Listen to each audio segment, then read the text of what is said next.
today. This is episode number 32 in the Hybrid Athlete Podcast, here in a wonderful May 10th, Saturday of 2025, coming to you from Colorado, Northern Colorado. Happy to go over some good stuff today. So basically going to get into, I did a year in review podcast about 2 months ago or so. So basically just kind of looking at start of 2025 and full view of 2024. And for those of you who don't follow my content or don't know me yet, I'm basically like a kind of endurance / hybrid athlete converted into like hyper focused on bodybuilding right now, just pretty much weightlifting, high intense CrossFit style, high intense cardio mixed with like some, maybe I do like 3 to 4 mile run every now and then. But for the most part, I'm just sticking to like, good weightlifting, hypertrophy weightlifting training. In my early 30s, so I'm not too old yet, but I've made some good progress, and basically this episode is going to be a good one for me to basically share with you, everyone who is interested, kind of like what type of specific role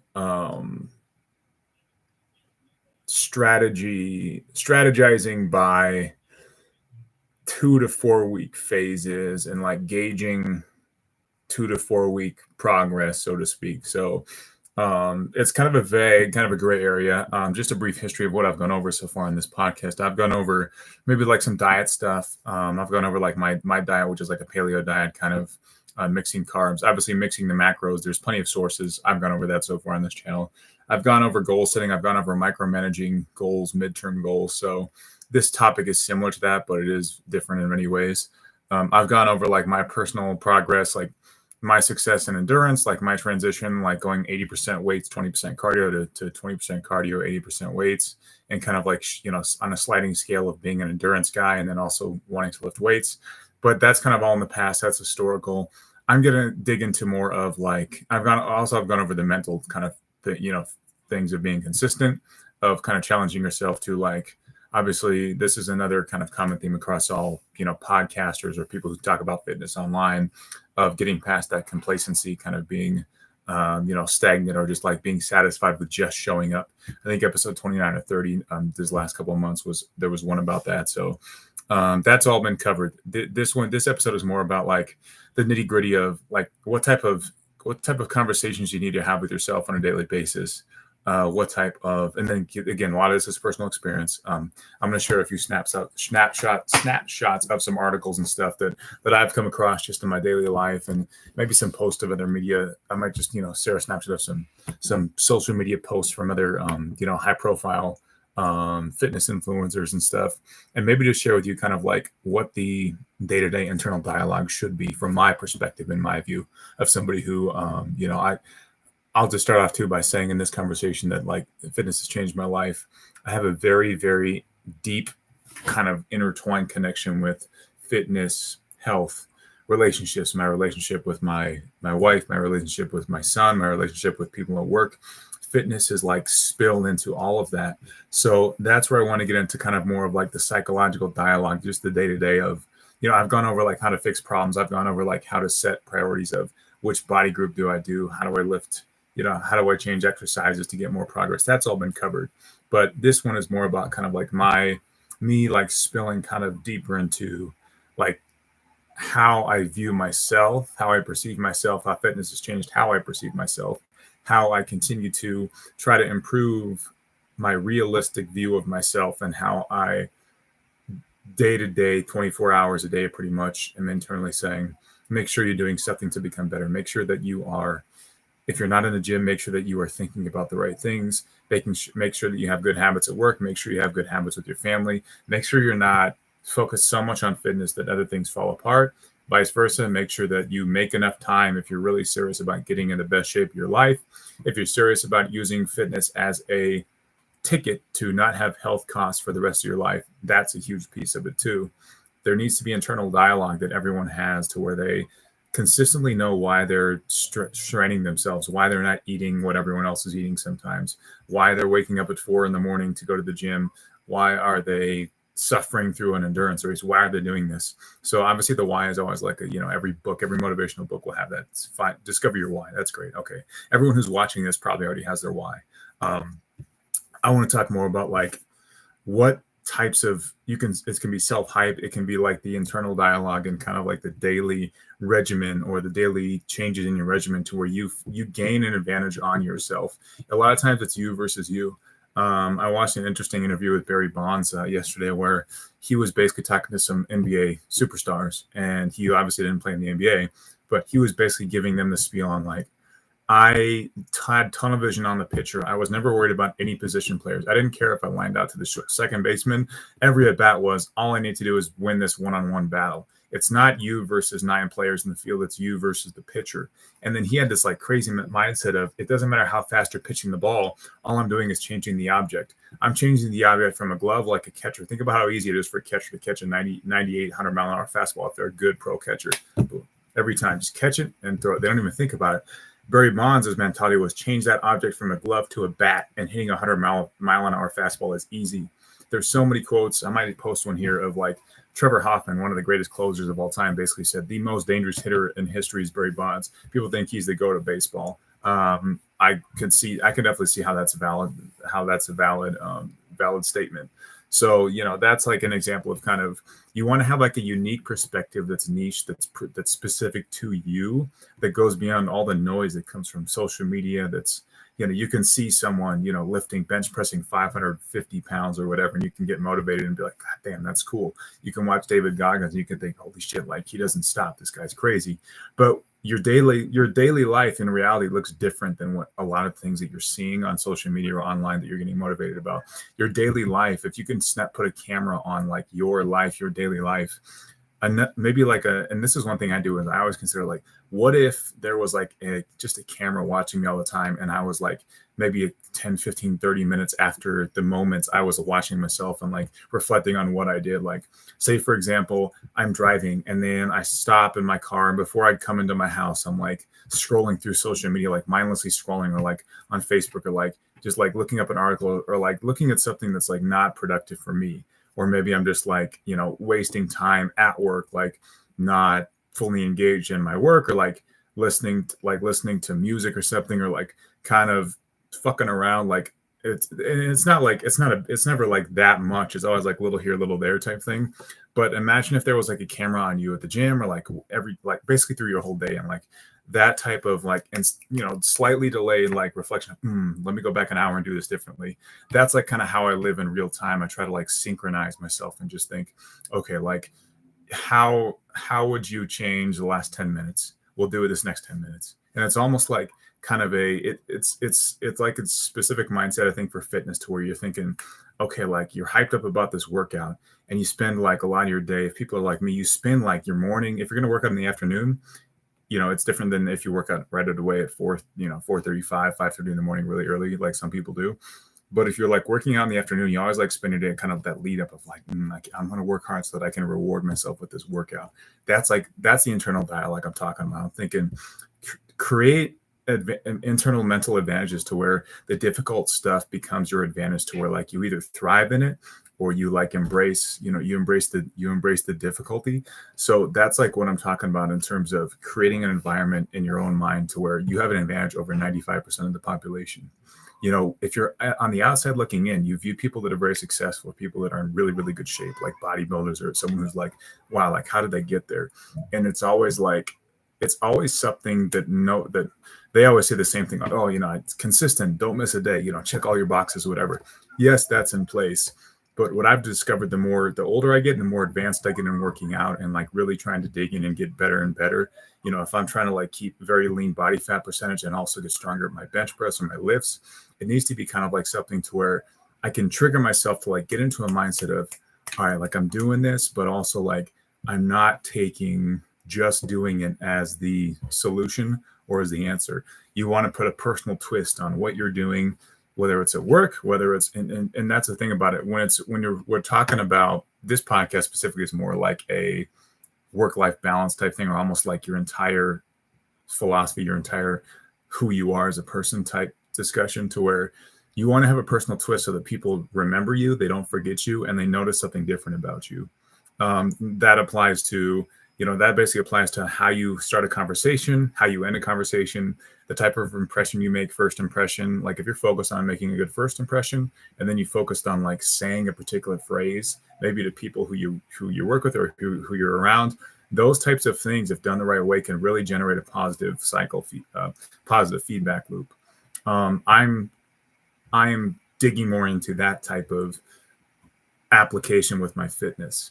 I'm digging into finding a way to make sure that on my leg day, I am caffeinated up, I am well rested, hydrated, and I am ready to kill it. And I'm ready to like kind of I have like this kind of like, for me, it's almost like a chip on my shoulder. Like, oh, when I was doing these marathons, I could barely bench squat 275 pounds, like two or three times. Now I'm like repping out and I'm going deep, go past parallel, rep it out. I have like that internal dialogue of, this is 5 times how many reps you could do 13, a year ago or 13 months or whatever. And then I just kind of like that feedback loop of like, yeah, you're killing it. You're killing it. And then it's like, it's a comparison against myself, but it's also like it's almost like like you just start getting into a rhythm of like, yes, positive, positive, positive. But it's not always just like it's not like to yourself, but it's just like finding these little tricks to like have the internal dialogue of like, don't back off, don't let down. It's compare yourself to other people is fine, but like comparing yourself to yourself historically and then moving forward and like self-reflecting on when you were when you didn't have this habit, and then take pride in the fact that you have a new habit. I used to have an issue with waking up at 5:15 or 5 a.m. every day of the week. I used to like go to the gym early 2 days a week, but then the other day I woke up at 6 a.m. Now I'm waking up at like 5:05, 5:10 every day of the week, except for Sundays sometimes. But that's basically like an internal win for me. And I'm like thinking, okay, I start a little bit like I have 40 minutes extra every day. And then I kind of keep that like rolling, kind of that rolling motivation, that rolling positive thought process, energy going into make the next hour good. Okay, now I'm already ahead. Let me keep going ahead. Let me go fill up my tank of gas early. Let me do some housework early. Let me get into like, whatever my studying early. Let me add like an activity with my son, with my wife, whoever. Let me add in certain things that will like give a spark to my day. And then I think what I've discovered the last couple of months specifically is when I'm in a good rhythm like that, then I start to like carry over that spark into my workout. I'm thinking, you know what? For 2 straight weeks, I've done, I've kind of stopped here where maybe I had a couple of reps left, rep and reserve. I think that's some weak ass bullshit if people do that, by the way, but that's a whole other conversation. But basically, it's just almost like that little that extra spark that just gets you like 10-15% more on a couple of exercises, or maybe a warm up. You're like, let me do a slightly more intense warm up because you're coming into the gym with more energy, and that snowballs into like, you know what, like for back today, I'm going to do barbell rows, but I'm going to add some weight, or I'm going to maybe add a set or something, or then I'm going to go. I usually go into like dumbbell flies or something, like reverse dumbbell flies, or like, one arm dumbbell rows. I'm going to stay heavy and I'm going to go into like a seated camel row.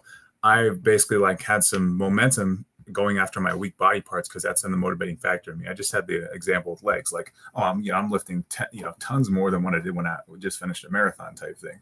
So like that type of, this is the last thing I'll leave it with is that's like a setup. The setup for like that improved execution is basically like cultivated through your morning. And none of this is new. It's just kind of like a refined version of what you've all already heard. But it's like a setup. It's the ultimate setup of like, once you hit the ground running, like there's no doubt that you're going to hit the ground running no matter how you feel. I've had days where I've started out, and this is I think an improvement that I've made lately is I've had days where I've started out feeling a little bit weak, a little bit tired. And then sometimes that kind of like nauseous, just, I don't know how the day is going to go. It goes away quickly when I kind of just like keep in mind, like I keep in mind the fact that like, okay, I've broken through this barrier a couple days lately, or maybe a couple times a week now. So then like my ability to overcome that like complacency, or just kind of that lag, that gray area in my day to where it's like not as productive, sitting there thinking about what to do as opposed to like continuously doing things, whether it's my job, whether it's with my son. Like I said, every facet of every area of my life, being quicker, more efficient. And then the setup, that's what I'm getting at, is like the setup for the workout, which ultimately is, 90, people say it's like, 80, 90% sleep and nutrition. That's great. But ultimately the workout, tearing down the muscle, is obviously what gets you to the ability and the right to have a nice recovery phase.